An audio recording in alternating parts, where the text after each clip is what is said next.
UAE के राष्ट्रपति से प्रधानमंत्री मोदी ने बात की है। ये बातचीत का दौर जो है वो भी चल रहा है और देखिए बहुत गतिविधियां इस वक्त तेज नजर आ रही हैं। यूएई के राष्ट्रपति से प्रधानमंत्री नरेंद्र मोदी ने बात की है। दूसरी तरफ देखिए यहाँ भारत में भी बैठक चल रही थी और इस बीच ये भी खबर यूएई के राष्ट्रपति से प्रधानमंत्री नरेंद्र मोदी की बातचीत महत्वपूर्ण इस दौर में, क्योंकि कौन कहां किससे बात कर रहा है वो बहुत महत्वपूर्ण है। प्रणय जी, बिल्कुल इसलिए महत्वपूर्ण है क्योंकि करीब 45 लाख भारतीय वहां पर रहते हैं, अबू धाबी के अंदर, दुबई के अंदर, जिस तरीके से वहां पर बमबारी हुई है।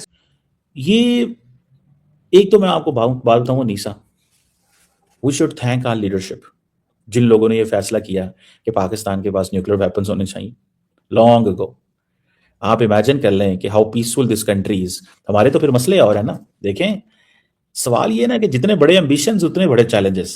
ईरान देखिए, ईरान की बहुत सलाहियत है लड़ने की। ईरान कभी बहुत बड़े एयरक्राफ्ट कैरियर बनाता ही नहीं है, ना बहुत बड़े बड़े उसके पास फाइटर्स हैं, ना बहुत बड़े को B-2 बॉम्बर्स है ईरान के पास। क्या इंडिया का क्या पर्सपेक्टिव है, आप क्या सोच रहे हैं, क्या समझ रहे हैं? क्योंकि देखें, हम ये जानते हैं कि इजराइल के साथ आपके बड़े ही एक डेकेड्स पुराने रिलेशंस हैं, जिस तरह रशिया के साथ है, अमेरिका के साथ आप लोगों की बहुत बड़े बड़े एग्रीमेंट्स हैं, उनके साथ भी अच्छे रिलेशन है, अमेरिका के साथ भी। अब तो ऐसी सिचुएशन में, और अरब कंट्रीज के साथ भी, सऊदी अरेबिया के साथ भी, यूएई के साथ भी, अब ईरान ने यूएई और सऊदी अरेबिया, बहुत सारे ऐसे कंट्रीज हैं जिसके ऊपर अटैक कर दिया, वो भी नाराज है ईरान के से। तो आप इस वक्त, आपको क्या लग रहा है, दुनिया किस पॉइंट पर है इस वक्त और इंडिया किस पॉइंट पर है इस सब में?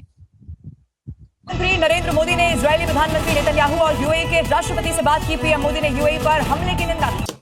तो हमारे एम्बिशंस तो वैसे नहीं है जैसे ईरान के हैं। ईरान तो सीरिया में प्रॉक्सीज बनाता है। आज मैं देख रहा था आयतुल्लाह खामनेई के बारे में, उनकी 86 साल उम्र थी और इन 86 सालों में उन्होंने पूरे के पूरे एक रीजनल पावर ईरान को बनाया। घर में उन्होंने लोगों को दबाया, अमेरिका, इजराइल, अरब वर्ल्ड सबसे लड़ाई दी। जय हिंद दोस्तों, मिडिल ईस्ट की सूरत हाल बहुत ज्यादा नाजुक हो चुकी है। भारत के दोस्त यूएई पे ईरान लगातार हमले कर रहा है, जस्ट बिकॉज कि यूएई में अमेरिका के बेसिस हैं इस वजह से, और यूएई बेचारा कुछ नहीं कर रहा है। इसमें यूएई की आप बताएं क्या गलती है?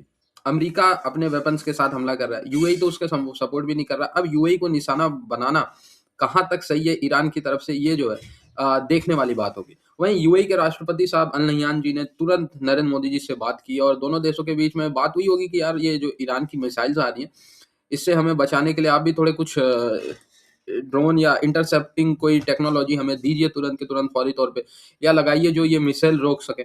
आपको पता ही है कि यूएई में 50% पॉपुलेशन ऑलमोस्ट इंडियन ओरिजिन की, 50 से 40%। यहाँ पे अगर 2 लोग मारे जाएंगे तो 1 भारतीय होगा।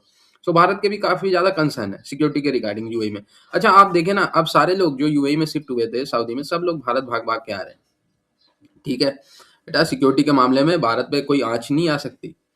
यूएई वगैरह ये सब देश कितने भी अमीर हो जाए, पर सिक्योरिटी जितनी टॉप नॉच भारत की है ना, ये अमेरिका और रूस इन सब के बगल में आके भारत खड़ा होता है सिक्योरिटी के मामले में। तो सबसे पहले देश ही याद आएगा अगर विदेशों में कोई ऐसी चीजें होती है तो। खैर, अब भारत जो देखते हैं यूएई की क्या मदद करता है। मोदी जी ने यूएई के राष्ट्रपति से बात भी की है, उनको हर संभव मदद की सांत्वना भी दी है कि भाई हम आप पे आंच नहीं आने देंगे। पिनाका वहाँ पे लगाओ यार, ठीक है, जो है भारत के बाद जो ड्रोन इंटरसेप्ट करे, मिसाइल इंटरसेप्ट करे और यूएई की मदद करे। भाई यूएई हर मुश्किल सिचुएशन में भारत के साथ खड़ा रहता है, तो यूएई की मदद करने के लिए भारत को भी आगे आना चाहिए। बाकी आप लोग अपनी राय कमेंट में जरूर देना कि जो ये ईरान पे हमले हो रहे हैं, क्या ये सही हो रहा है? क्या ईरान से न्यूक्लियर वेपन बनाने से पहले उनको मारना, उनको उस हाल पे ले आना कि वहां से वो न्यूक्लियर के बारे में सोच भी ना सके, क्या ये सही है? राय अगर हम इंडिया और ईरान की बात करें तो इंडिया और ईरान के बीच में कभी भी कोई बड़े डिफरेंसेस नहीं थे। We were always good trade partners, और चाबहार उसमें अपने आप में एक एग्जांपल है कि उनका सबसे बड़ा पोर्ट जो है वो उन्होंने हमें मैनेजमेंट के तौर पर हमें सेलेक्ट किया था या हमारी बिडिंग को एक्सेप्ट किया था। मैं ये भी मानता हूं कि अगर डिफरेंसेस को देखना है तो मुझे लगता है मेरे और तालिबान के डिफरेंसेस बहुत ज्यादा होंगे एज कंपेयर टू ईरान के साथ कंपैरेटिवली हमारे। और बाय द वे, जब बात आती है कि वर्सेस इजराइल और यूएस, तो let me tell you very responsibly that जहां इजराइल के साथ हमारे रिलेशन अच्छे हैं तो पैलेस्टीनियन को सबसे पहले हमने रिकॉग्नाइज किया था। तो वहां अगर रिलेशन, मुझे लगता है इंडिया के पास एक जो यूनिकनेस है वो सिर्फ इस बात की है कि हमारे किसी के साथ भी रिलेशंस थर्ड पार्टी डिसीजन पर नहीं है। अगर मेरे और रशिया के रिलेशंस अच्छे हैं तो मेरे और यूएस के रिलेशन अच्छे हैं, क्योंकि हम इसको आपस में कनेक्ट नहीं करते हैं, हम अपने रिलेशंस को बायलैटरल लेकर रखते हैं। अगर मेरी स्ट्रैटेजिक ट्रीटी यूएस के साथ है तो मेरी डिफेंस ट्रीटी रशिया के साथ भी है। इजराइल का केस जब आप कहते हैं तो भी सेम टू सेम है। रही बात आई गॉट योर पॉइंट, लेकिन इसके अंदर सवाल ये है कि फिर आपका ये जो हुआ है और खामनाई की जो किलिंग हुई है और अब जो हालात हैं, इसके ऊपर आपका क्या कहना है? सही हुआ है या गलत हुआ है? अगर बड़े मोटे तौर पर बात करी जाए, गलत हुआ, इसमें कोई शक नहीं है। और ये इसलिए नहीं है कि कोई मेरा ईरान के तरफ टिल्ट है। मैं ईरान को कुछ हद तक रिस्पॉन्सिबल मानता हूं कि हिजबुल्लाह, हमास, हुतीज को टेररिज्म में सपोर्ट करने वाला कंट्री ईरान है, लेकिन well that is beyond my control. लेकिन एट द सेम टाइम वो मेरे साथ ट्रेड करता है, मेरे रिलेशंस उसके साथ अच्छे हैं। और उससे भी बड़ी बात, अगर खमेनी किसी भी वजह से, दो I am not a very fan of him, but अपने आप में बोलता हूं कि खमेनी किसी भी कैपेसिटी में कुछ भी हैं, अगर उनके अपने देश में वो एक्सेप्टेबल हैं, एक तीसरे देश को हक नहीं बनता कि वो उसका खात्मा करे या उसको एलिमिनेट करे।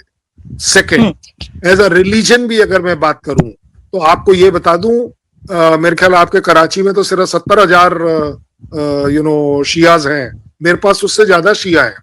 मेरी शिया कम्युनिटी, आपकी कंट्री में ईरानी बहुत ज्यादा है। जी, मैं यही कह रहा हूं। और मेरे पास जो शियाज हैं वो अगर खमैनी को एज अ रिलीजियस लीडर देखते हैं तो उस रिलीजियस लीडर का कट्टरपन होना एक अलग बात है। He may be a fanatic about it, but अपने आप में this is not the correct way. जिस तरीके से आप डिक्टेट करें और किसी की जान ले लें, किसी एक पूरे के पूरे रिलीजियस सेक्ट को एक तरीके से लूट लें, क्योंकि लेकिन कर्नल साहब, जो खामनाई है और ईरान ने जो हमले किए, सऊदी अरेबिया, यूएई, कतर, वहां पर बुर्ज खलीफा को उसने हिट किया, बुर्ज उल अरब पे, ऐसी ऐसी जगहों पर जहां पे सोचा नहीं जा सकता, तो वो भी तो डिक्टेट कर रहा है।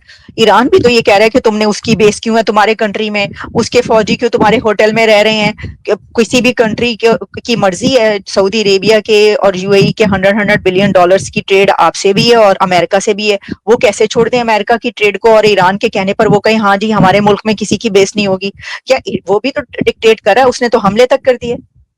नहीं, I will agree on this कि किसी भी तरह का कोई भी स्ट्राइक अगर ईरान करता है बाकी कंट्रीज पर, तो आप ये भी देखिए उसने बड़े रिस्पॉन्सिबली, गलत सही लेकिन रिस्पॉन्सिबल, ठीक है। मेरे ख्याल में ये सब कुछ एक लोअर स्केल पे भी किया जा सकता था। पाकिस्तान में भी सेक्टेरियनिज्म आई, बहुत कुछ हुआ, ठीक है जी। लेकिन उन्होंने अपना नेटवर्क बहुत बड़ा बना लिया था। And he really, this one guy really shaped the Middle East. He has a role to shape the Middle East. ठीक है। और गजा में, इराक में, लेबनान में, यमन में मलेशियाज बनाए, इजराइल के खिलाफ एक, और सऊदी अरब की रीजनल डोमिनेंस को चैलेंज किया, अमेरिका के बारे में दुश्मनी, उसको द ग्रेट सैटन कह दिया, और इजराइल को कह दिया कि ये वो कैंसरस ट्यूमर है जिसको रिमूव किया जाना चाहिए।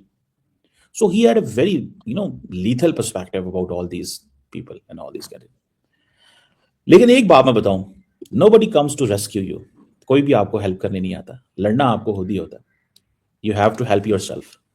और ये इन्होंने सब हेल्प जो की अपनी, वो खुद ही अब लड़ रहे हैं। इनके पास कोई मदद के लिए नहीं आया। और जो सुनने में आया था कि जो अभी की सिचुएशन है उसमें शायद आयतुल्लाह खामनाई जो हैं वो बूढ़े थे और वो मुबारकें दे रहे हैं, आपको पता है, they are all giving, congratulate कर रहे हैं कि ही उनकी मार्टरडम हो गई है, सो मुबारक हो आपको। तो they have a different view of the life, ठीक है जी, they have a different view of the life. मुझे तो ये कम से कम नजर आता है। मैं इस चीज़ को ये समझता हूँ और मैं इस चीज़ को ये देखता हूँ कि ये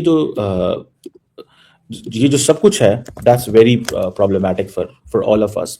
बिकॉज क्या एक नई सेक्टेरियन वॉर ना शुरू हो जाए, नए ग्रुप्स बनेंगे, सारा कुछ बनेगा। हमें we have to be very careful. हम नेबरिंग कंट्री हैं, याद रखें, ईरान के। बड़े लोग पाकिस्तान में पूछते हैं जी हमारी हर एक से लड़ाई है, हमारा अब 2600 किलोमीटर का अफगानिस्तान का बॉर्डर है, दहशतगर्द है वहां पे, सारा मुल्क ही आपको पता है किस तरह का है। ईरान पूरे मिडल ईस्ट से उनके साथ मसले हैं, हमारा उनके साथ जो है कोई 800 किलोमीटर का बॉर्डर है। मुझे बताएं हम किधर जाएं, हम कैसे सरवाइव करें? आपके इर्द गिर्द